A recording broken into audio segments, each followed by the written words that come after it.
Hey everybody, welcome to the Orange and Brown Talk podcast, post-game edition. The Browns losers in London today, 21-17, full post-game pod coming your way. Right now we've got Mary Kay Cabot still in London, probably feeling like she's never going to leave London at this point, but Mary Kay's still in London. Ashley Bastock and I are back here in Northeast Ohio. You're also going to hear from Lance Reisland a little bit later on the podcast as well. But let's get to it. Mary Kay, of course, you were there at Tottenham Hotspur Stadium. The Browns had this game in hand. They had the lead with 3 minutes left. Their best unit on the field. They needed a stop. They couldn't get it. And now they are 1-4 heading to Pittsburgh next week. I know we don't say must win in this podcast, but that's going to be as close to being a must win without being a must win as you're going to find. As you're sitting there watching it, I mean, again, you were there, you were in person, you're trying to write a game story and all of that. What's going through your mind as that collapse happens? Well, it was really shocking that the defense just did collapse like that. And I was able to catch up with Denzel Ward as he was trying, he was leaving the locker room. He hadn't talked to anybody yet. And there just weren't that many of us there covering. I caught him at the very last second before he got out of there. And he took full accountability for what happened on the Jordan Addison 12-yard touchdown catch with 25 seconds left. But they happened to be in a cover 2 zone on that play with him and Ronnie Hickman. Ronnie was in the end zone. He was one of the deep safeties in that cover 2 zone. And Denzel Ward said that, he just didn't force Addison inside enough and left the play too wide for Ronnie. So he took full responsibility for that. And, I'm going to take him at his word for that. But I almost have to wonder if they didn't wish they were in more of man-to-man on that final drive, because they had actually fared pretty well against Jefferson and Addison when they were playing more man-to-man early. I mean, maybe that wouldn't have been feasible at that point, but that's basically, what happened on that play. And Denzel was really mad at himself for that. He's their lockdown corner. And, and he needs to make a play there. They all need to make a play there. The whole drive was bad. I mean, they let Carson Wentz go 80 yards in 10 plays. There was the 21-yard pass to Justin Jefferson as well.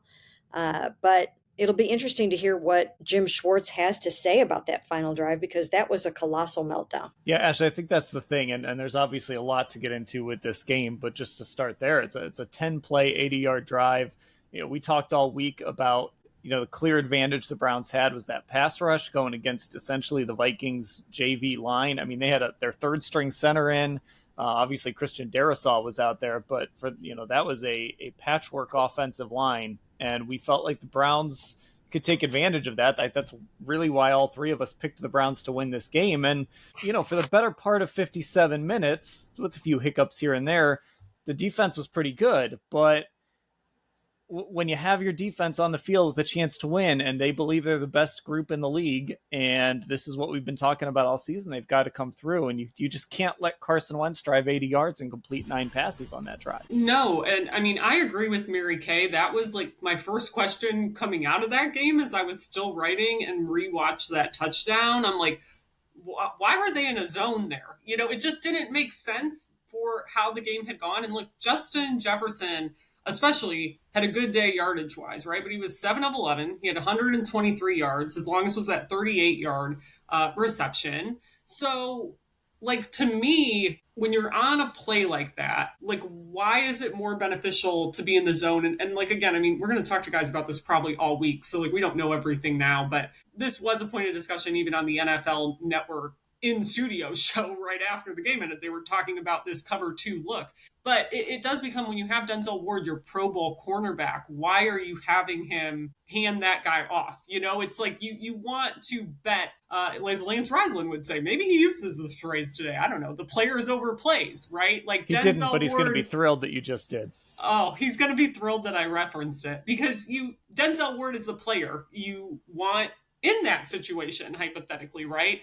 And this defense over the years, I mean, you can point back to the Joe Woods years, even when they're in these zone looks sometimes and get into that phase of the defense where they're handing guys off. That's when it seems like they have problems. But also, before that 3rd and 4 conversion they got with the little 4-yard throw to Addison on that drive, the Vikings were, I want to say, like 2 of 8 on 3rd downs. It's not like they were particularly excelling in that category either today. The Browns were like 3 of 15. They were terrible on 3rd down conversions. But that part of it too, I think, made it more frustrating because obviously you get that stop on 3rd and 4, you kind of stop the bleeding. Yeah, and Mary Kay, I think obviously there's so much frustration out there, and I think for Browns fans, this loss of all the losses they've had this year, right? They lost to Cincinnati in Week 1, and that was frustrating in its own right because you had the 2 interceptions. They held Cincinnati to 7 yards in the second half. That certainly goes as a very frustrating loss. But at the time, at least with Joe Burrow, you thought Cincinnati was a pretty good football team. They were mostly healthy. You lose to Baltimore, who, again, things have changed a little bit, but that's still a team that when they're healthy should be pretty good. Detroit is a juggernaut. They're currently just destroying Cincinnati while we record this on Sunday evening. But this game, even though the Browns weren't favored in this game, the Vikings, I think it closed with them as 3.5-point favorites. Even though the Browns weren't favored, again, to go back to what we talked about all week, to go back to the picks we made, this game was right there for the taking. It was set up. I mean, from the start, you're facing you look at that injury report for the Vikings, the offensive line's a mess. Carson Wentz is the starting quarterback over there. And I think that's what makes this loss so frustrating. Like it was right there going into it. It was right there for the Browns to win. And then as the game unfolds, it's right there for the Browns to win. And, they follow the formula. They get turnovers. They run the football. They play. They're like the Iowa Hawkeyes out there, just ending drives with kicks and winning the field position game and all of that. And then they lose the game. And it's kind of like where do you go from here at this point? Obviously, the season's not over, but you go from being 2-3 and potentially somehow in this AFC North race to losing a game like this. I can understand why Browns fans are a little frustrated today. This was such a frustrating loss for them. It really, really was. This is different than getting blown out. They had this in hand. And if you are at 2-3 right now, it's a completely different season. Look at it, what is happening in the AFC North. The Ravens fall to 1-4. The Bengals, what is their record going to be after today? 2-3. 2-3 after today. It's all right there for the taking, providing the Pittsburgh Steelers don't run too far away from it. It would have been there for them at 2-3, and now at 1-4, you're starting to look at it's almost over. The playoff talk. If they go to 1-5 in Pittsburgh next week, and Pittsburgh's coming off of a bye, so I think we can kind of count on that happening. You really are looking at people starting to wonder about their offseason plans and what they're doing, and you start to talk about the draft even more than we're talking about it, and it becomes more and more and more about development instead of winning. And they had a chance to get this thing turned around. They just needed to shut this down today. And as you mentioned, I mean, their best unit is out on the field. Their best guys are out there. Why is no one coming up with a play in the biggest moments of the game? But the other thing to consider here, I think, when you have Kevin O'Connell on the other side, he's amazing. Kevin O'Connell, who was the Cleveland Browns quarterbacks coach when Johnny Manziel was here, is a really, really, really good coach. And he can get the most out of quarterbacks. We talk about Carson Wentz like he's some horrible quarterback. He was once viewed as one of the top 2 quarterbacks in the draft, along with Jared Goff, and taken at number 2 overall. And just maybe Kevin O'Connell is pulling some things out of Carson Wentz that some other people haven't been able to. I thought Carson Wentz looked really good on some of those throws, especially in the second half. The Browns just kind of let him get hot in the second half, which they shouldn't have done. They shouldn't have done because, they needed to come up with more defensive plays than they did, especially on that final drive. They had gotten 2 takeaways earlier, but but when the chips were down and they needed that stop, I mean, they're the number one defense in the NFL in terms of total yards and against the run. And they faltered when this football team needed them the most. And that's unfortunate. Again, Justin Jefferson had a 21-yard catch on that drive. Addison had 3 straight catches to end the drive, including the game winner. And that can't happen. 9 completions. It's just unacceptable.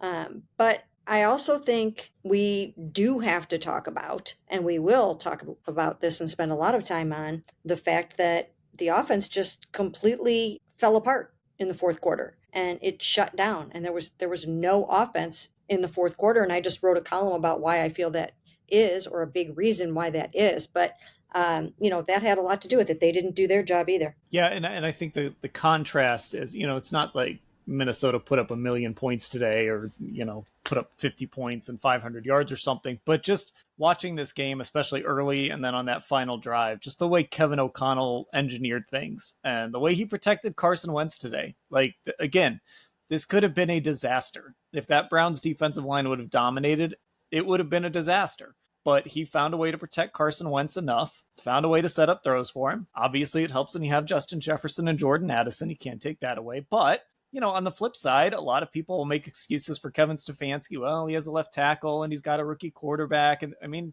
Kevin O'Connell was playing pretty shorthanded today and he figured some things out. So I think he was just really impressive. And this is something we've seen from him before, Ashley. He did it last year with Sam Darnold, who everybody had left for dead. And now Sam Darnold is in Seattle. He got paid and he's slinging it around with the Seahawks. Like, this is kind of what Kevin O'Connell does. When we talk about quarterback whisperers, I think he's quickly earning that reputation as being that quarterback whisperer. And he figured out a way to win this game now with Carson Wentz. And I thought it was a really impressive showing. Yeah, and I mean, I think it gets magnified because you look at the Vikings' last drive, and then right before it, we have the Browns' second to last drive, which was a disaster, right? And I think that is more so the drive people are talking about, that did that ultimately lose them the game, versus the very end where Dillon Gabriel has a chance at a Hail Mary. But you look at what Kevin O'Connell did, getting Carson Wentz comfortable, getting some of those quick completions, getting the tight ends involved early on that drive, then getting some big plays from Justin Jefferson, and then really just going to Jordan Addison at the very end there. And those two got in a little groove. And yeah, like Denzel Ward, I hear him saying he could have done more, but Carson Wentz also made a really nice throw on that play. I mean, he made a handful of really nice throws, difficult throws, I thought, on that drive. But yeah, Kevin O'Connell dialed it up. And meanwhile, to Mary Kay's point about the Browns offense, their last real chance with the ball, that second to last drive, they go 3 and out after a run for negative yardage, a run for no gain, and then that weird incompletion that was sort of in the vicinity of Isaiah Bond. So it's tough to win a football game when you're just so struggling to not go 3 and out in the fourth quarter. And even when your defense, I thought, was still playing well for most of that quarter. So let's talk about Dillon Gabriel and this passing game, because obviously that's another big story here. So Mary Kay, I thought Dillon, and you just put up a column today, like 10 minutes ago, about Dillon's performance and needing help from his receivers. I thought this was kind of what we expected from Dillon Gabriel, especially in his first start, given the weird week he had where they really only had, 2 real practices, but one of them was a Friday practice, which is always shorter anyway. So I thought Dillon was fine today. I didn't think there was anything amazing or spectacular, but I thought he did what they needed him to do. It looked better than it did with Flacco. He got the ball out on time. Generally, it seemed like it went where it was supposed to go. Made a couple nice throws to David Njoku, who got him going a little bit. I thought Dillon Gabriel, could he have made one more throw maybe on a third down or something in the fourth quarter? Sure. But again, a rookie making his first start, I thought they got essentially what they needed from Dillon Gabriel, especially given how well they were running the football. But to your point, that contrast between, on one side, you got Justin Jefferson, and then for half the game, Jordan Addison. And then on the other side, Jerry Jeudy drops another pass. Isaiah Bond is pretty much invisible. The game ends with Jamari Thrash on a crosser and he can't get out of bounds. Like the difference in receivers for what Dillon Gabriel was working with today the contrast was pretty stark in this one. It really was. I think it was the difference in the game. This is a passing league. How did they get downfield 80 yards in 10 plays with 9 completions to guys like Justin Jefferson, the 2022 NFL Offensive Player of the Year, and Jordan Addison? That's how they did it. And do you guys remember? Yes, of course you remember. Right before the Detroit game, Joe Flacco, before they went to Detroit, and we were asking him about the lack of connection with Jerry Jeudy, and he said, as Jerry goes, so our offense goes. And the way that I wrote it in my column was, Jerry's not going right now. I mean, Jerry's not going, unfortunately, for the Cleveland Browns. That's how it was for Joe. That's how it is for Dillon. He had that one pass. It was a third down pass for 17 yards in his hands, and it slipped through his hands. And you can't let that happen. You can't let that happen. That was his at least 5th drop of the season, and they're only, 5 games into the season. So that was something. But then, as you mentioned, you look at Isaiah Bond, 2 of 7 targets for 29 yards. He only threw to 3 receivers. And I'm not talking about tight ends. Just actual wide receivers. Jerry Jeudy, 2 of 5 targets for 15 yards. Isaiah Bond, 2 of 7 for 29 yards, and 22 of those came on that very, very last drive. In fact, 44 of Dillon Gabriel's passing yards came on that very last drive. 22 to Isaiah and 22 to Jamari on that pass where he failed to get out of bounds. So, that takes a little bit of the shine even off of his passing totals. But this is a big problem because then what happens in the fourth quarter? There's no way Quinshon Judkins is going to be able to run the ball when you can't stretch the defense and you can't loosen up the defense. They're stacking the box. They're sitting on these guys. And it's not going to work like that. They don't have enough quality receivers right now to put fear into a defense and get the box loosened up and get a guy out of there. They can't do it. And then that takes away Quinshon. That's why in the fourth quarter, when they're trying to close out the game, he's getting knocked back a yard and he's going for no gain. And they're backed up starting at their 1 and they can only get out to the 10 because there's nowhere else to go with the football. And it's unsustainable. It's just unsustainable. And I don't know what they're going to be able to do about it unless somehow, some way, somebody else presents a threat, more of a threat or more of a challenge and takes a little bit of heat off Jerry. But when the play is there to be made for Jerry, he's got to make it.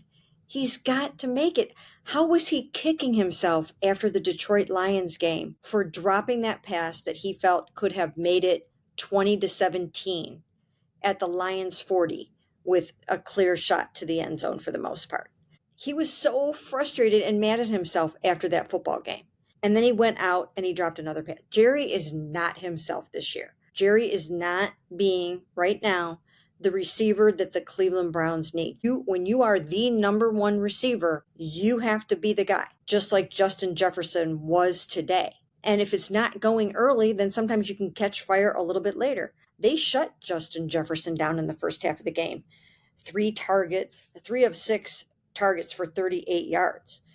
But then when the chips were down, that was their go-to guy, and he made the plays. And there were certain times in this game where Dillon Gabriel wisely threw it away. He didn't throw an interception. He didn't fumble the football. That's what they needed from him. They needed him to play clean ball and give them a chance to win. And he did that. And just like with Joe Flacco, he isn't getting enough help from his receivers. And it's a problem.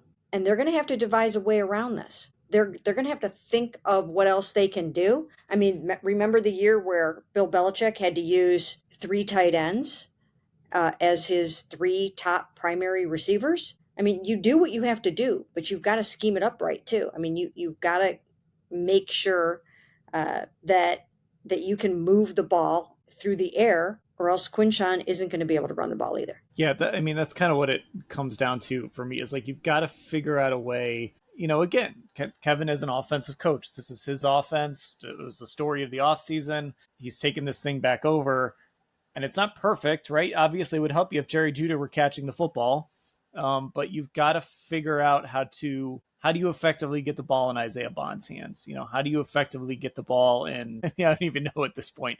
I mean, Malachi Corley was out there running routes today, so he took an end around at one point. So you're starting to run out of like real options at wide receiver. But again, you've got to just kind of figure it out. And I don't know.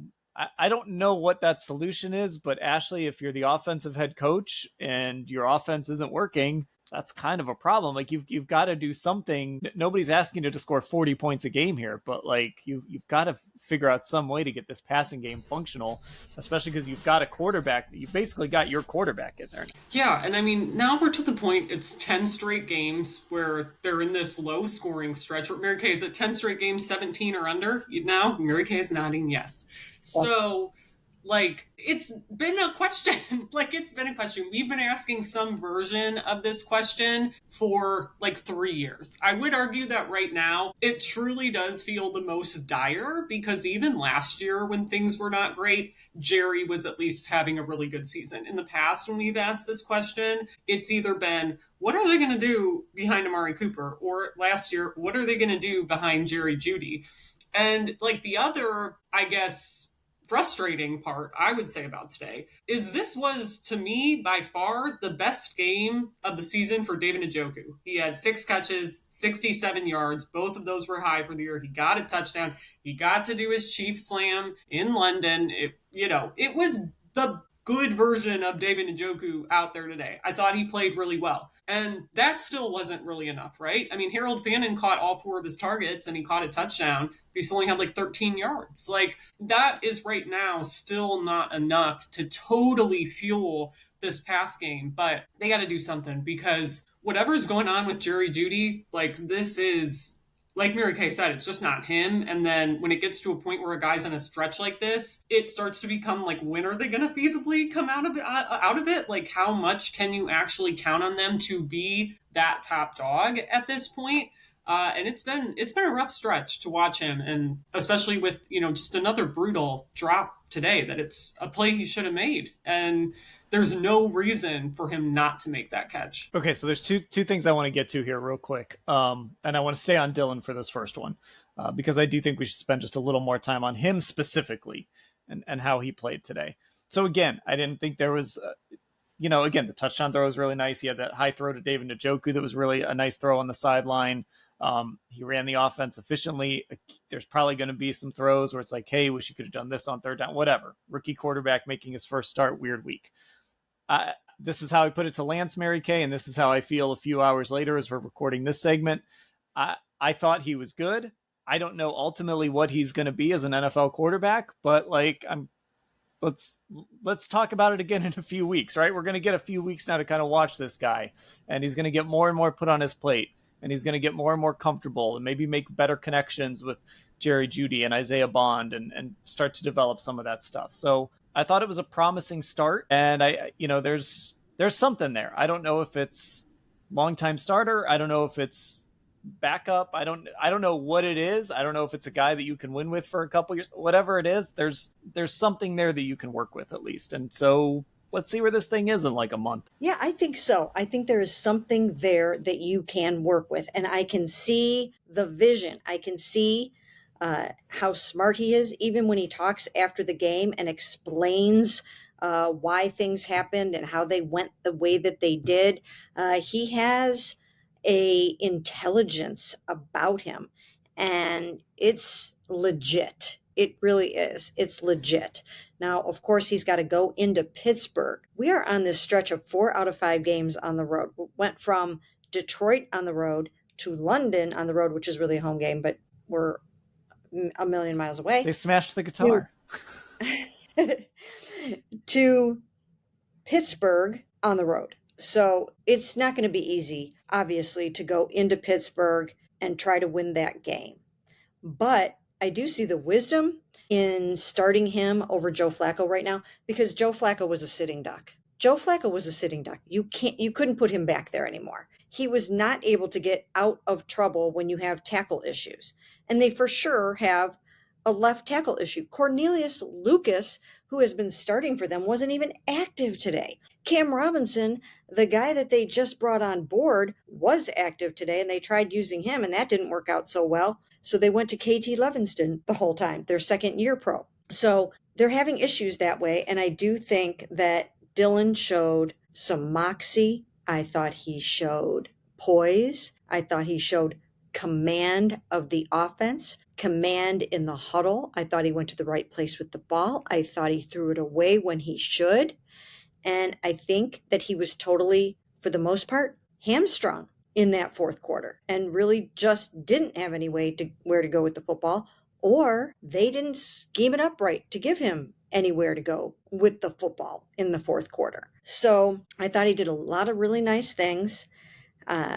And I see where they're going with this. And I didn't sit there thinking, oh, geez, they should go back to Joe. I didn't have that feeling at all, because once again, going into Pittsburgh, when you've got Cam Hayward and TJ Watt, you need a mobile quarterback, and Dillon can get out of the way. Yeah. And I thought he never looked overwhelmed to me.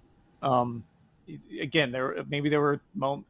At some point, he's going to have to take some chances. At some point, he is going to have to be able to stretch the field. But also, Ashley, just to go back to this weird circumstance, he gets named the starter on Wednesday, probably Tuesday. It's names the starter Wednesday, practices, gets on a plane. They do a walkthrough Thursday. They practice their quick practice Friday. He's going to go into this week now knowing he's the starter tomorrow. He's going to get a full week of practice. Obviously, it's not going to be easy going against TJ Watt, who's going to be ready to bat passes down and make plays like he's so good at. But, whatever. He's going to have a normal week, and then he's going to get another normal week after that and another one after that. So let's see where this thing goes. The worst thing that could have happened was he turned the ball over a bunch and looked overwhelmed and was like, oh my God, what's happening here? And we don't come away from this game feeling that way. Yeah. And I mean, we have had games like that where we have come away, right? So we know the difference in feeling. And look, I do think that's true. I think they probably didn't open up the playbook as much as they would have if this was a normal home game in Cleveland for him. And I think as we go week to week, we're going to see them continue to add things. I hear the frustration today, I think, from fans about how safe things looked, or the shorter completions. Well, yeah, it's a rookie quarterback in this weird London game. They didn't have a normal week. These guys are so married to the routines, even at this point in the season. That's asking a lot. And I think of what they asked of him, Dillon Gabriel certainly did not lose them this football game. He was not on our main list of issues in terms of what caused this game to slip away. And I don't think the result would have been different with what we had watched from Joe. So I think Dillon left me wanting to see him continuing to progress, wanting to see what he looks like when they keep adding things onto his plate. Okay, so the very last thing we do need to touch on, of course, is Kevin Stefanski. Some angst about Kevin. So we were texting about this, the timeouts at the end of the game that he was using when Minnesota was driving. I personally didn't have an issue with that. It actually didn't even stand out to me when he was doing it. The one after they got the first down maybe was a little weird, but I don't know. I feel like we see that all the time in the NFL. You can't let the other team just bleed the clock out. Worst case scenario, Minnesota was going to tie that game and send it to overtime with no time left. And I feel like, I don't know. I didn't have an issue with that specifically. Some people did, whatever.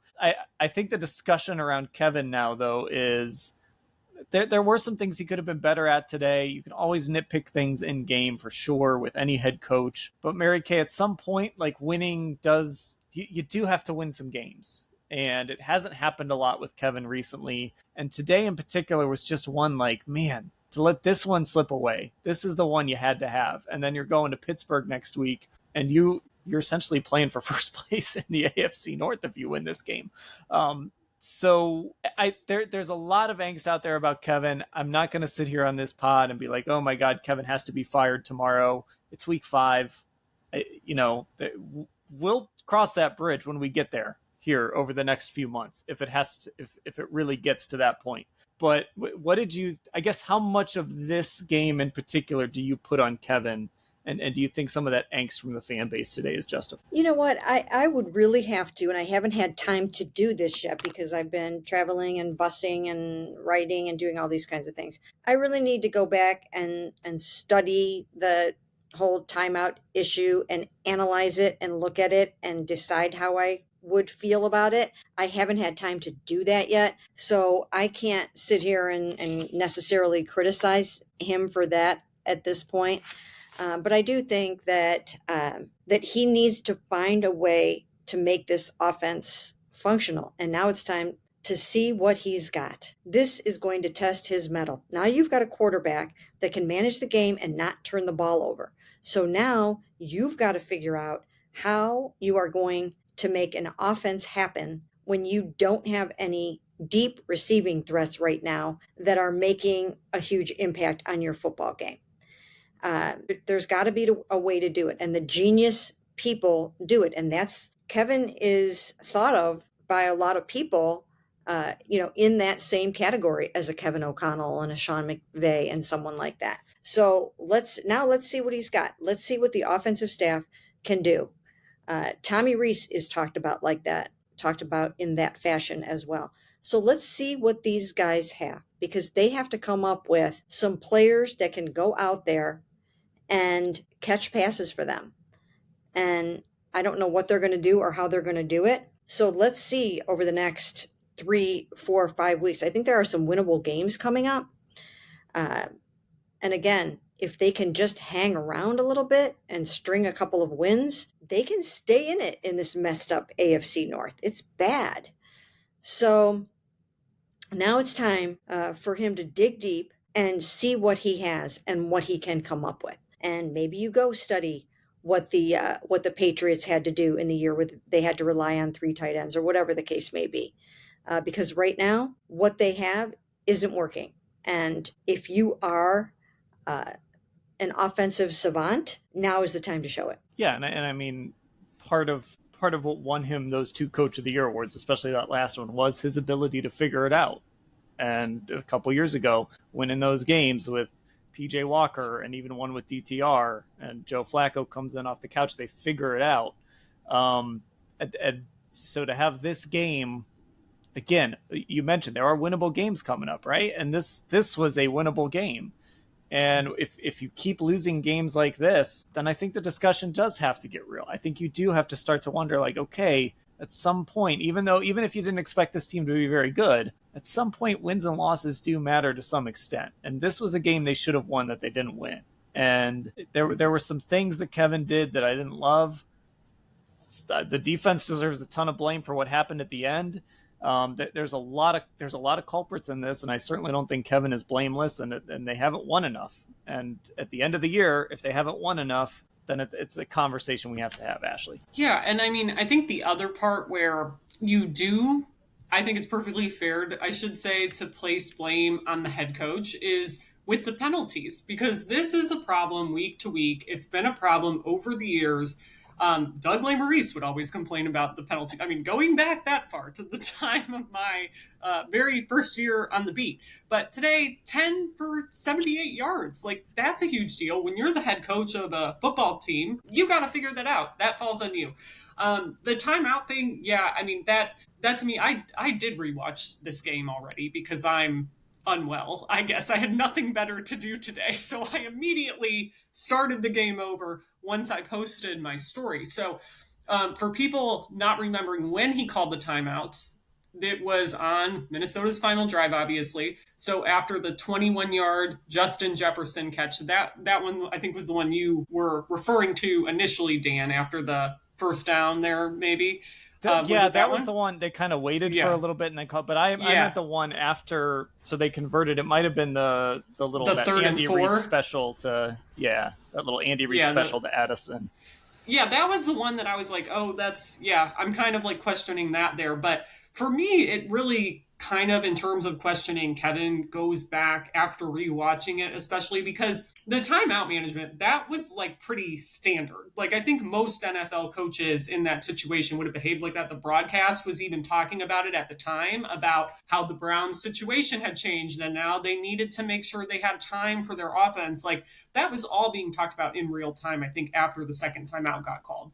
But what's difficult and where it comes down to him needing to figure out a way to open up this run game, really the fact that you're facing 2nd and 11 after Quinshon Judkins gets -1 yard, he runs it again with 10 guys in the box. And that was, I paused my TV and I counted. I counted the 7 guys up front, plus the 3 linebackers and the 1 deep safety. Oh, he obviously didn't get anywhere. They knew what he was going to do.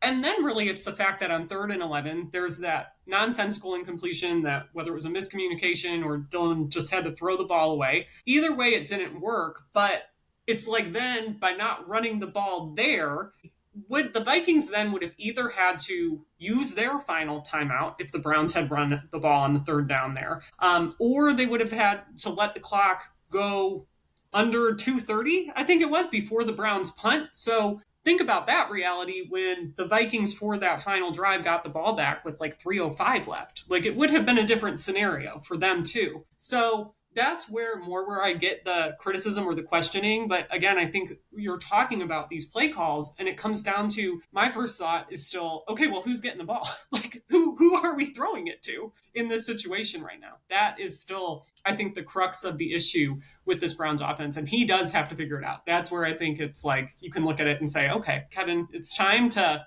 pick yourselves up here and figure out what the heck this offense is going to do, particularly to open up the run game in that situation. Yeah, it feels like they are very married to this, like, you know, to win games, and maybe he's right. I don't know. To win games, we got to play this, like I call it, Iowa Hawkeyes football, where it's field position, it's play great defense, it's get some turnover. I mean, and in his halftime interview, he said we need another takeaway, and they did get that. They got another takeaway. So I think he's viewing it like that. He's playing it very conservatively offensively. And today it came back and bit him to try and win this way. Okay, we are going to wrap up this segment here on our post-game podcast. We're going to take a break. And then when we come back, Lance Reisland is going to join us. I'm going to let Mary Kay and Ashley go. We'll be right back on the other side. All right, welcome back to the Orange and Brown Talk podcast, post-game show. Browns losers in London to the Minnesota Vikings, 21-17. Now bringing in Lance Reisland, just to give you a little behind the curtain look. I'm actually recording with Lance first, so I don't know what I said in the first half of this podcast yet, Lance, but it'll be interesting. So you're kind of getting that raw reaction here from both of us. We're recording this. It's about 2:00 right now on Sunday. So Lance, I think to me, the biggest thing, and I'm probably just going to keep saying this over and over about this game, is we know how this football team has to win, right? We know that it's got to be win the turnover battle, run the football, win field position, right? Be the Iowa Hawkeyes a little bit. And they did that today. And when you have your defense on the field with 3 minutes left and a 3-point lead, you got to win that football game. And I think that's the toughest pill to swallow here, is they mostly did what they needed to do to win. Now we can get into some of the nuts and bolts and some things they need to do better, obviously. But to me, this loss today is just like, you cannot under any circumstance lose this football game. And they did. Well, I'll tell you what, that was a tough one. They did everything you're supposed to do. I'm texting you, telling you how great it is to end every drive in a kick, because I say that to you almost every week. Yeah, they go 80 yards, 10 plays, 80 yards with a game-winning touchdown. It doesn't go to Jefferson, it goes to Addison. What a tough pill to swallow. They ran the ball very well. Judkins ran the ball very well. They played pretty solid defense. You got to give O'Connell some credit early on. They did some really good things with traps and counters and quick screens, and he didn't try to block the Browns defensive line sometimes he just tried to out scheme them, and he did a nice job. And then Schwartz did a nice job, rebounded. They did a lot of things really well. This is a game they got to win. And if there was some special teams issues again with lost yardage, nothing major, but little things. Having your foot on the line by Sahara, that's a big one. Not fielding the ball a couple times. There's some lost yardage, like you said, when everything has to be perfect. Those little things matter with this team. Like I said, I haven't watched a lot of film. I'm just in the same boat as you. The last play looked like cover 2 down in the red zone, and Denzel Ward's got to force him inside if that's the case, and Hickman's got to get over. But I'll add this. I just saw a tweet come across. Apparently Denzel Ward is talking now, and he said essentially the same thing. He put that one on himself for that reason. He didn't force him inside. He said, let me find the tweet here real quick. Denzel Ward on the game-winning touchdown pass to Jordan Addison. I've got to reroute him inside and not leave it so wide for the safety. I take full accountability. So what ends up happening for those listening and saying, what does that mean? It means that the safety has half the field. And if you allow an outside release, especially down in the red zone, the safety cannot get over. So if you think about just like a number of yards, so even if you don't get your hands on him, but you force him inside, so especially down the red zone, just by alignment. So if he's outside, forcing that receiver inside, it gives Hickman behind him a chance to get over top. That's a general rule from high school, college to pro. It's hard sometimes for a corner, especially in the heated battle, and they don't play a lot of cover 2, so there's not a ton of reps in that. But your safety has no chance. I appreciate, that's good for Ward to say that. I'm sure he wishes he was in man down there, but they were trying to, switch some things up, which he did a nice job in the second half switching things up. But that, it was what I thought it was. It was cover 2, and he's got a forced inside release, and they had been beat down the middle of the field, so I could see why Hickman didn't get over in time, and it was just not a very good drive for that defense. Because like you said, their ball's on the 20. They got to go 80 yards. That's what you want. You want your defense on the field to win the game. And they were unable to do that today. Yeah, and I think the most frustrating part of this is that, we talk so much about, look, the Browns, some of the things they're dealing with, right? The tackle, unrest at tackle. They're playing a bunch of young guys. They just switched quarterbacks, all of that. They were basically playing a team today that had their backup quarterback, mostly backups they had a guy at center that never played center before in the NFL. Basically their third string center. This was a patchwork group. Now, obviously they have Justin Jefferson and Jordan Addison, and that's nice to have those guys, but you're playing a patchwork group. And when we talked about this game on our preview pod, you said it, this was really maybe the first time this season that we looked at this matchup and saw clear advantages for the Browns when you looked at what the Vikings were going to roll out there on offense. And I think, credit to whatever he did. And I'm curious kind of what you see when you watch the film. And it wasn't perfect because the Browns did get sacks. They did force turnovers. They did do good things defensively. I am really curious what Kevin O'Connell was doing for much of this game to make sure that Browns defensive line didn't dominate against an offensive line that had, I think it was three backups in, at least, and a third, like I said, their third string center. Well, I would tell you this, what I saw early on before watching any film, because I haven't watched it once yet, and I will tonight, is that the kind of the Todd Monken approach to it with the Ravens, where they were trapping them, countering them, they were letting them upfield and bringing a guy from the other side to block them out. They ran some traps early on, some counters early on. They ran some of those quick screens where they almost let Miles go and would just throw a quick screen. They moved the pocket a little bit. They, the key 3rd down and 3 on that last drive was a sprint out where they brought Addison all the way across the motion. It was man coverage. It was impossible for Miles Harden to get there. Did a nice job with formations, got the ball out quick. Obviously then, Schwartz made some good adjustments, but that was the early on success for them was letting that success, letting the Browns' success and what they do well, letting them get upfield and then countering with counters and traps and some quick hitters. So, and then the Browns adjusted as well too, and they knew those were coming, and the Browns stopped them, and they were really good in the third quarter. Created 2 turnovers. They did a really nice job. I thought Dillon Gabriel did an outstanding job. Bottom line is you lost though, so all that kind of good stuff. I'm not a moral, you know that, Danny. We've been together for a while. I'm not a moral victory guy. That's not why you play this game. You play to win. So they got to figure it out, and obviously the key is, and everybody's got, you got to flush it and you got to move on. But this one stings because you were better. I think you were better. I think your quarterback played well enough. I think if you don't turn the ball over and your quarterback, who's a rookie, throws for 200 yards and gets a really good Flores team, I think if you took the score away and you went over some of these stats, you'd say the Browns won pretty comfortably. Hats off to the Carson Wentz on that last drive with 9 for 9 or whatever he was. One shoulder. shocked that they were able to go 80 yards. Yeah, look, I'm with you on the no moral victories thing, right? But at the very least, in some of these games, right?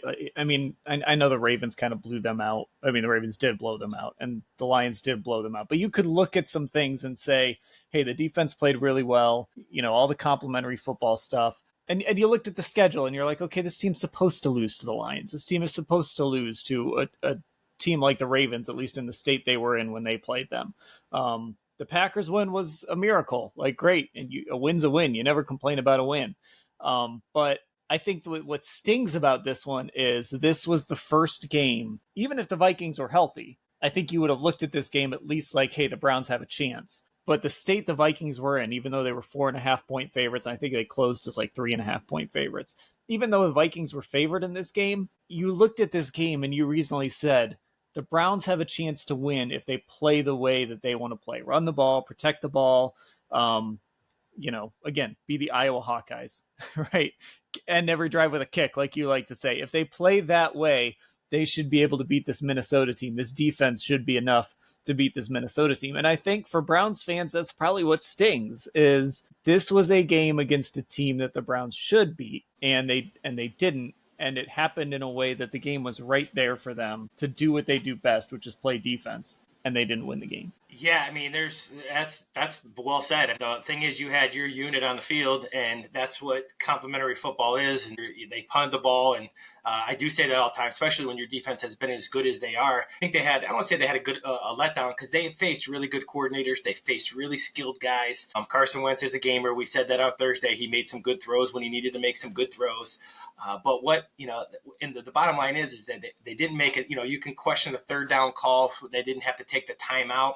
But I'm okay with letting your guys try to play sometimes too. And they played it close to the best most game. And right there, you're trying to go win the game. And sometimes you got to go win the game. And I think Dillon Gabriel, in my opinion, had earned the right to throw that ball on third down on that second to last drive. People don't like that. People like to play the percentages. You know me, I'm a numbers guy too. But I can look back and question that. But in the heat of the moment, I was like, I don't mind the call. I've done that before, where you're like, I'm going to go win this game. And then they punt the ball, and you still have confidence. They still had to go 80 yards against your really good defense. A couple great throws by their Wentz, a couple great catches that went on sideline for 21 yards to Jefferson was just a great throw and catch. Word was right there. Can't do anything about that. They're finding ways to lose right now. And my only thought is, when people ask me, like, what happened on that last drive, is that you're not thinking you're going to win. You're trying to protect it. And that's what it kind of, that's what happens right now. When you find ways, they're finding ways to lose. Good teams find ways to win. Teams that are not successful find ways to lose. And that last drive was a classic example of finding a way to lose a game they should have won. And if Denzel Ward, who's an all-pro, doesn't make him go inside on cover two, which is something he's done since his Nordonia days, then that's an attention to detail thing they got to shore up, because they have to play close to the best on defense. Yeah, and I think that's, I think to lose a game like this, right, you could sit here and say, well, look how close it was. I mean, one thing goes a certain way and they win this football game. But to me, like, that's the NFL, and if you're going to win in the NFL, you have to win games like this. Let's go back a couple weeks and ask the Green Bay Packers, right? Matt LaFleur calls a different play on third down. Then the Packers win that game and they're feeling great, right? But it is about knowing how to win, knowing how to make plays at the end. When Denzel Ward, in the biggest moment, do what you're supposed to do on that play. Don't get outside of what you're supposed to do. If you're supposed to force the guy inside, force him inside. And it is those little things. Like, it's easy to sit here and say, well, they're close. But in the NFL, like, close doesn't cut it, because the difference between a good team and a team that's going to be drafted in the top 10 is when it matters. In these games that are like, every game in this league feels like a one possession game, you've got to be the team that does the right things. You've got to be the team that sticks to who you are and what you do, and you don't make mistakes like that at the end. And again, that's the difference between winning and losing in this league. So that's also the disappointing thing, is when this team had an opportunity to win, they kind of showed that they didn't know how to do it. And it was one of your veteran guys. It was one of you. This wasn't a rookie out there. This was, I don't want to put this all on Denzel Ward. I'm not saying that, but just in that moment, right? There were a lot of other things that happened in this game that caused them to lose it. But, that's the difference in the NFL. These are one possession games, and you've got to be the team that is on your P's and Q's in the biggest moments. Well, and it's when you're struggling, it's almost like you're hanging on. So that's the first time. I don't know. I just felt like the defense was letting Carson Wentz, who is a gamer and has been around a long time. That was the first time all year I felt like the defense was being reactionary instead of aggressive, right? They were reacting what they were seeing. They were trying to keep them in front. But once again, as a coach, we all know that now if they go what they normally do and they go press man and they get beat deep, then everybody goes, why would you not play zone? What it comes down to is players making plays. And obviously, it's just like when I tell everybody, when you're a good football coach, it's because you have good players. And that's the bottom line. Sometimes the players got to make plays too. And like you said, if it's cover two, that goes back to that's drawing up on the board. And when you're a Pop Warner, got to release inside. You got to help your safety out in the heat of the battle during a 2-minute drill. Sometimes those little details go away. Once again, they have to flush it. They have to move forward. They're 2-4. They're not. They have to. Or what are they now? 2-4. No, 1-4. 1-4. Would have been two. Would have been 2-3. Yeah, they got to find a way in their thought process. They got to build on those in their minds. They got to build on what they did well. Dillon Gabriel did a really nice job today. And I'm not saying that as a Dillon Gabriel fan, which I am. I'm saying that as what this offense is needed to protect the ball, make some throws when necessary. Don't turn it over. I thought he made a couple really good pull the ball down and get back to the line of scrimmage plays. And those are really easy to pull the trigger. And sometimes they work and sometimes you get picked. And they haven't been picked and they've had turnovers. So I thought he did a nice job of protecting the ball. He made a couple key throws. He didn't play lights out, but he was solid enough for them to win. And they ran the ball well. The counter, they ran one power. Obviously, that play was called back. That's they had two holds on that play. Both were holds. They got to iron those things out, and they got to continue to work. There's just not a lot of when people say, what does a loss like this do? It won't carry over into next week. They'll be ready to go next Sunday. It carries over into tomorrow, Tuesday, Monday, Tuesday, Wednesday practice. That's when these things hurt because you're like, we do all this work and we still come up short. And we, like you said, they did everything they wanted to do in this game with the rookie quarterback and the run game and all that kind of stuff. And again, no moral victories. They had some things to build on, but the bottom line is you got to win games. And if you don't win games, people start to lose jobs. So they got to figure it out, flush it the best they can, and get ready to go and figure out a way to come back. And now you're working on a short week with a team with a bye. You got to fly back, the jet lag, etc. So no one cares. Steelers don't care. No one cares. They got to figure it out. So I do want to talk about Dillon Gabriel a little more, but there is one other thing I want to address, and that is, all of them, they did make a lot of mistakes, right? Like 10 penalties. You mentioned the holds. They had some pre-snap penalties. They had some alignment issues. Just things that continue to happen every single week. So I'm always torn on this, right? And I don't say this till I absolve the coaching staff, but I'm curious in your mind how you view these penalties. Is it on coaching? Is it on players need to execute? When you see some of this sloppiness, when you see these penalties that keep happening over and over again, I guess how much goes on Kevin Stefanski and his staff, and how much goes on come on, dude, just line up right. Well, I will say this. Everybody, when you say it's a team game, that's what you talk about. Everybody has their hand in it, whether you didn't practice it enough, whether you've gone over it a million times, whether you were trying to cheat back a little bit for pass protection. They had a couple of those. The holding calls, are they effort-based, or are they, sometimes you hold because you're just trying to get into a guy, and sometimes a hold happens because the play is supposed to go inside, and all of a sudden the guy bounces outside. Sometimes receivers hold because they're doing the best they can, and they're fighting, and they get their hands outside, and they're almost being too aggressive. Or is it because they're fundamentally wrong, and they're not doing it right with their hands and their feet and their positioning. So once again, there's a little bit of all of that. So as a coach, everything rolls down to you. Kevin Stefanski is a guy it all comes down on. But whatever you do, you got to fix it. And the thing that's hard right now, and we don't see behind the doors, is that something has to change with how people are when they come to work every day, because they're doing a lot of really good things, but they're losing games, and everybody has their hand in it. And it's sometimes the players, sometimes the coaches, sometimes the personnel groups. And then you get, do you have the backups ready to go in a key situation? Do you have a guy who's going to go in motion? Did you practice him going in motion because the guy in front of him got hurt? How many times has Harold Fannin blocked power from the fullback spot? I didn't watch him block a lot of power from the fullback spot. So is that because of lack of reps, or does he have to just get his hands inside because that's what you're taught in 8th grade? Everybody's got their hand in it. It's not the coaches. It's not it's not all the players. It's every single person has their hand in it. Unfortunately, it all goes on Kevin Stefanski, and he's got to figure out how to challenge his coaches and how to challenge his players to get better. Because they're losing too many of those little things, hidden yardage, not fielding punts, holds, offsides. Once again, like in offsides, everybody gets mad because Miles jumps out. This is a one gap penetrating defense. You're going to have some offsides because you're telling those guys, get off the football.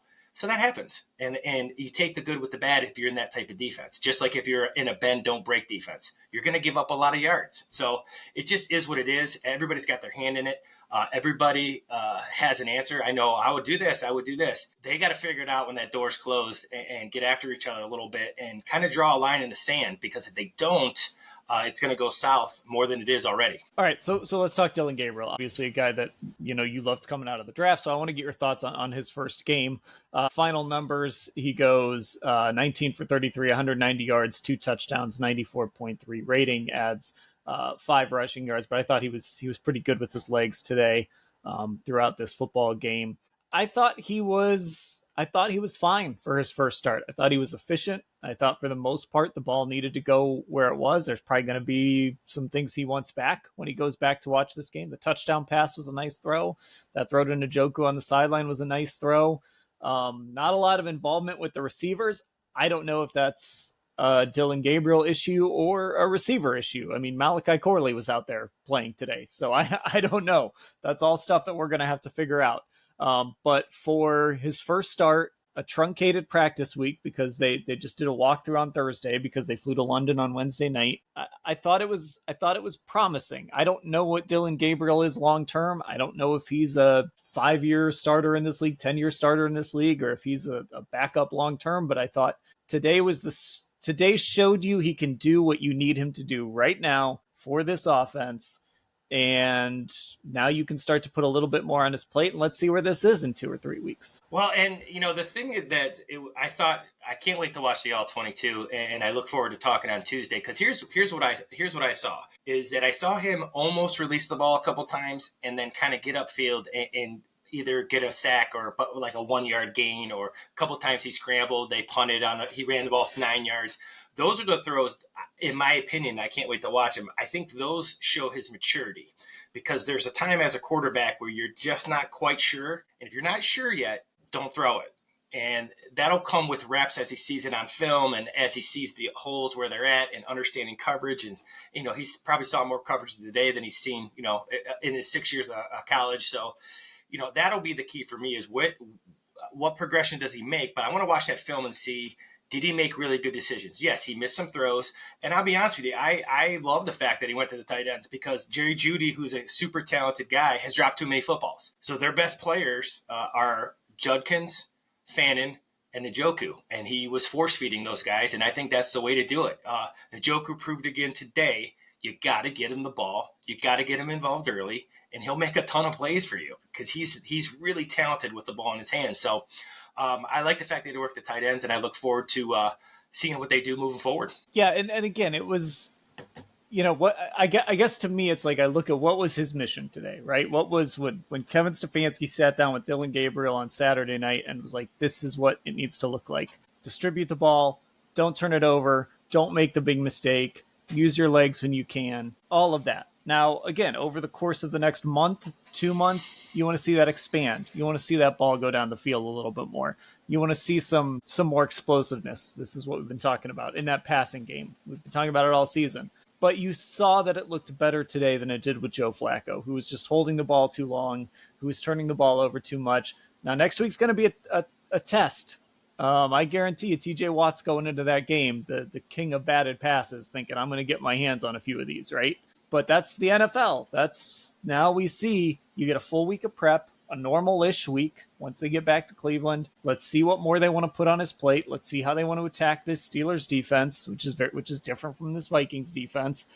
And like I said, as boring as it sounds, let's see where we're at in a month from now. Let's see what Dillon looks like in a month from now, and kind of see what we can figure out. Well, facing this Flores defense, you had to do that whether Flacco was in or no matter who was in, because they had to be based, because he's multiple. He's more multiple in a multiple league. He gives you a different front, a different coverage, a different blitz on every single snap.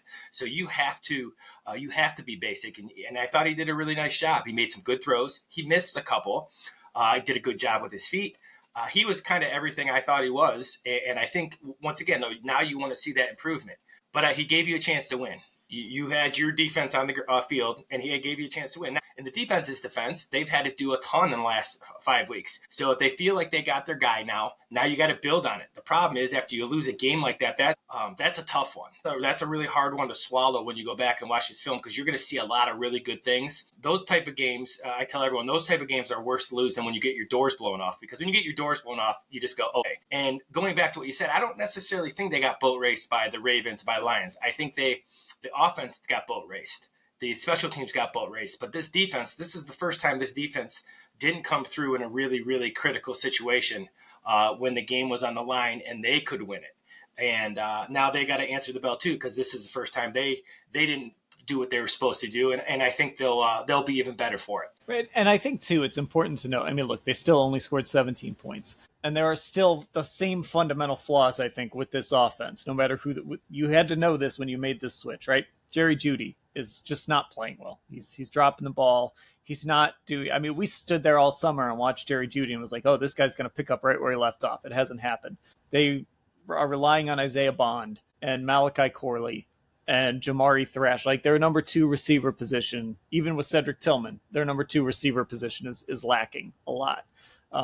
After Quinshon Judkins, they don't have a ton as far as running. Quinshon's awesome, but the running game after him, you don't really have that reliable number 2 back right now. So, and of course, there's the tackle situation where you've got KT Leviston and Cam Robinson switching in and out.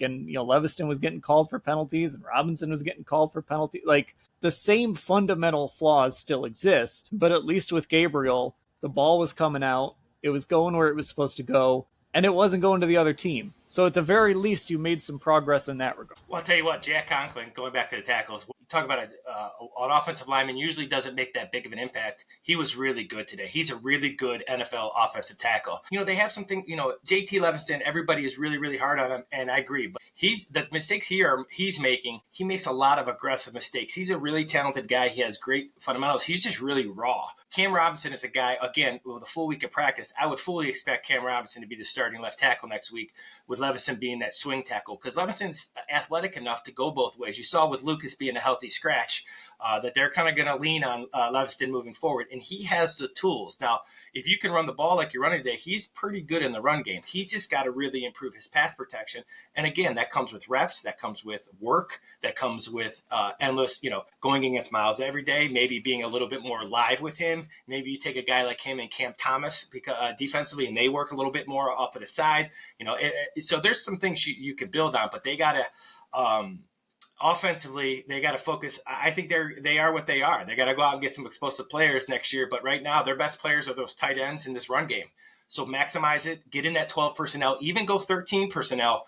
And then, use Whiteheart as the guy who's in line. Maybe he's the chip guy, check down guy, and you get 13 personnel and you get an empty, because that's another strength of Dillon Gabriel. So I see a lot of that moving forward.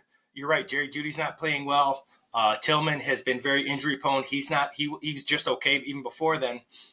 These tight ends are where it's at, and I think 13 personnel gives you the best opportunity to create matchups in the pass game as well as the run game. Yeah, and that, it'll be interesting to see. Again, this is the NFL. How do teams counter that as this team runs bigger personnel, which they've been doing all year? And how do teams, knowing what Quinshon Judkins is now, right? Like, there's no secret anymore. There's no what's Quinshon Judkins going to look like in this offense. He's played 4 really good games in a row.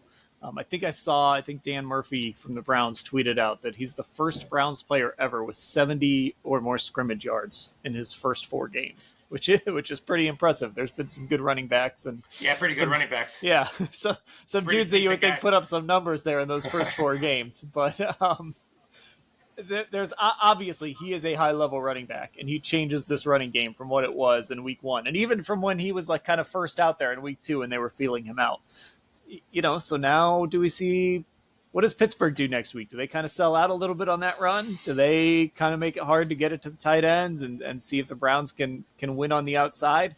This is where Dillon Gabriel has to sort of, again, with more on his plate, hopefully getting more and more comfortable with these receivers. You need Isaiah Bond to step up. You need one of these other guys to step up for you. They've got to find something on the outside here at some point. So here's the way I look at that. I think you're absolutely right. And I think if I'm the Browns, if I'm Kevin Stefanski and we start tomorrow, I'm thinking, all right, what if you're always assuming what everybody watches film. What did you do well? You ran the ball really well today. He ran for 110 yards and he had some big runs called back. So he probably almost ran for 200 yards if you don't get that power call back. So what does that do? Well, now you're going to start – you're never going to see more looks than you see against. Flores gives you the most looks by far. I mean, it's not even close. He's the most multiple guy in the NFL. Steelers are really good, but they're in an odd front, and you're going to get more traditional two-shell, one high, two high, kind of what you know. So if they're going to stop the run, you're going to see those safeties come down in the box. What that does now, it doesn't mean they're automatically going to win, but now you're going to get some one-on-one matchups. Maybe you get Judy on a post. Maybe you can get Njoku split out. You go 13 personnel and split him out and get him on a linebacker, get him on a safety. So there's some things now, but the run game, Conklin coming back. Now they have an identity. And you and I have talked about an identity, and it doesn't make you win. But we sat here for a number of years now going, what's the identity? When Deshaun Watson was a quarterback, they have their identity now, whether it's good or bad or you like it or not. Now they can build off that identity because the Steelers go in, they have to stop the run. That's the Browns' best thing now. Now, as a coach, you have to build. All right, what did you run well? We ran wide zone really well today. What play action can we throw off that wide zone, and who can we attack in wide zone? And maybe we need to. They haven't been very multiple in their run game, so maybe they run some more power, some more counter, some more pin and pull, some things with these linemen because now Conklin's back in, and he's a huge difference. So the identity now gives you direction. Doesn't mean you win. But now you have direction, which is huge as an offensive coordinator because you build off what you're good at. That's what Browns fans love to hear. It doesn't mean you win.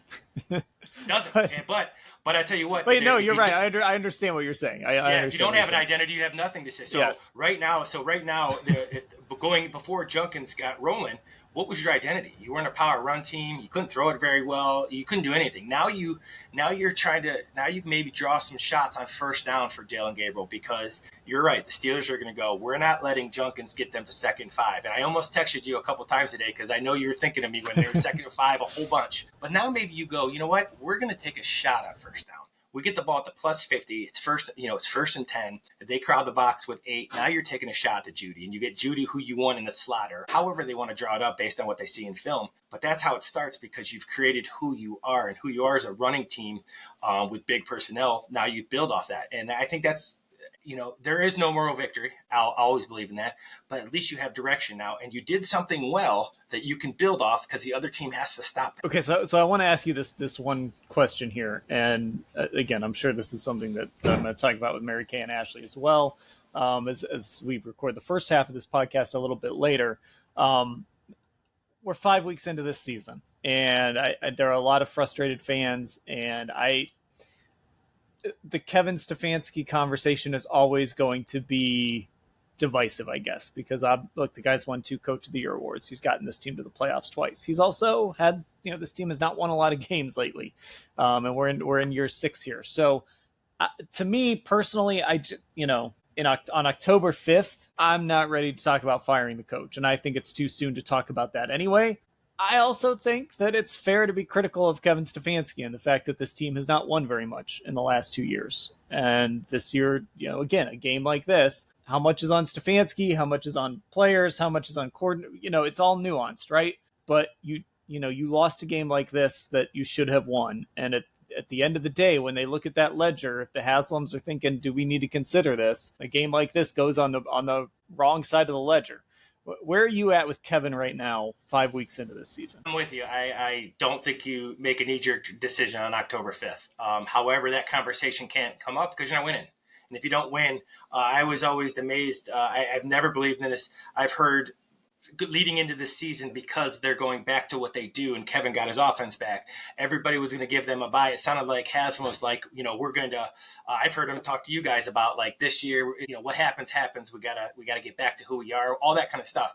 If they don't win more than 5 games, that will be a discussion on the board. However, when you make a head coaching change, and you're making a change because of losing, not because of, a guy took another job, whatever it is, then everything gets changed. Everybody wants their guys now. Everybody wants their quarterback and their scheme and what they do. And if you bring in a guy who is a spread guy, then you're getting rid of tight ends. And there's a whole start from square one again. And are you willing to start from square one because he was coach of the year? I say no. I still think he's a great play designer. They got to make sure that they draft correctly. They need some skill players. They need a safety who creates some turnovers. They need a left tackle who can protect the passer. There's some holes that they need to fill, but they've also drafted this year. This draft, if Dillon Gabriel continues to play well, this is a home run draft. And can they do that again? But no, I'm not into firing coaches. And obviously, you have to win, though. So when the discussion comes up, I understand it. But people think when you go to a new coach that you're immediately going to get results. And that's an outlier. Usually what ends up happening is you go in and you struggle for a year or two until you get your personnel, until you get your identity. The Browns today, if they can stick with their identity, continue to get better, they got a chance. But obviously, it's all about wins and losses. And if you're not winning, that's at every level of football. If you don't win, people don't want you to coach. And so there's no, I feel for Kevin Stefanski, he's got to win some games. The schedule gets easier. They got to win some games. They got to create identity. They got to find their quarterback. I look at it always as a positive thing. I think Dillon Gabriel is going to continue to get better. I think he can make all these throws. I think he's really good in this scheme. I think he's Kevin Stefanski's guy. I think he can do some really good things. And I think Shedeur Sanders is going to be a guy who does some really good things too. And then maybe they have some competition. So I don't know. I'm with you. It's October 5th. You got to worry about tomorrow's practice. And if the Browns coaches and players are doing that, they have a chance to. You're one win away from kind of turning the corner, and you've just got to get that big win. And right now they can't. It always speaks to, I've said this before, it's really easy in the spring. It's really easy in training camp to say, well, I understand this team might only win X amount of games. And, I understand that maybe they're not going to win 11 games and go to the playoffs. When you're actually in it, it gets hard. And that's when, I'll never forget, it was Jimmy Haslam who sat up there with Mike Pettin and Ray Farmer and said, we're not blowing it up. And then in January, a few months later, they blew it all up. So It'll be on like you said, it'll be on the table if he doesn't win. But, yeah, that's I know exactly right. Yeah, and I know there's a lot of angst, and I understand it, and it's justified. Like, I'm not here to sit here and pound the table and be like, man, Kevin Stefanski is going to be the next Bill Belichick, whatever.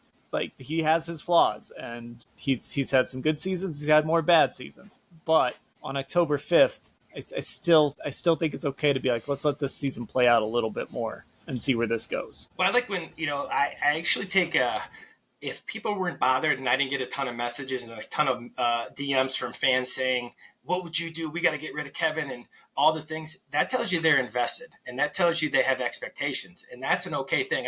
My dad was always like that. You never want to coach or be at a place where there's no expectations, because then it's okay to lose. It's not okay, even though they've lost a ton. The fans still come out. There was a ton of fans.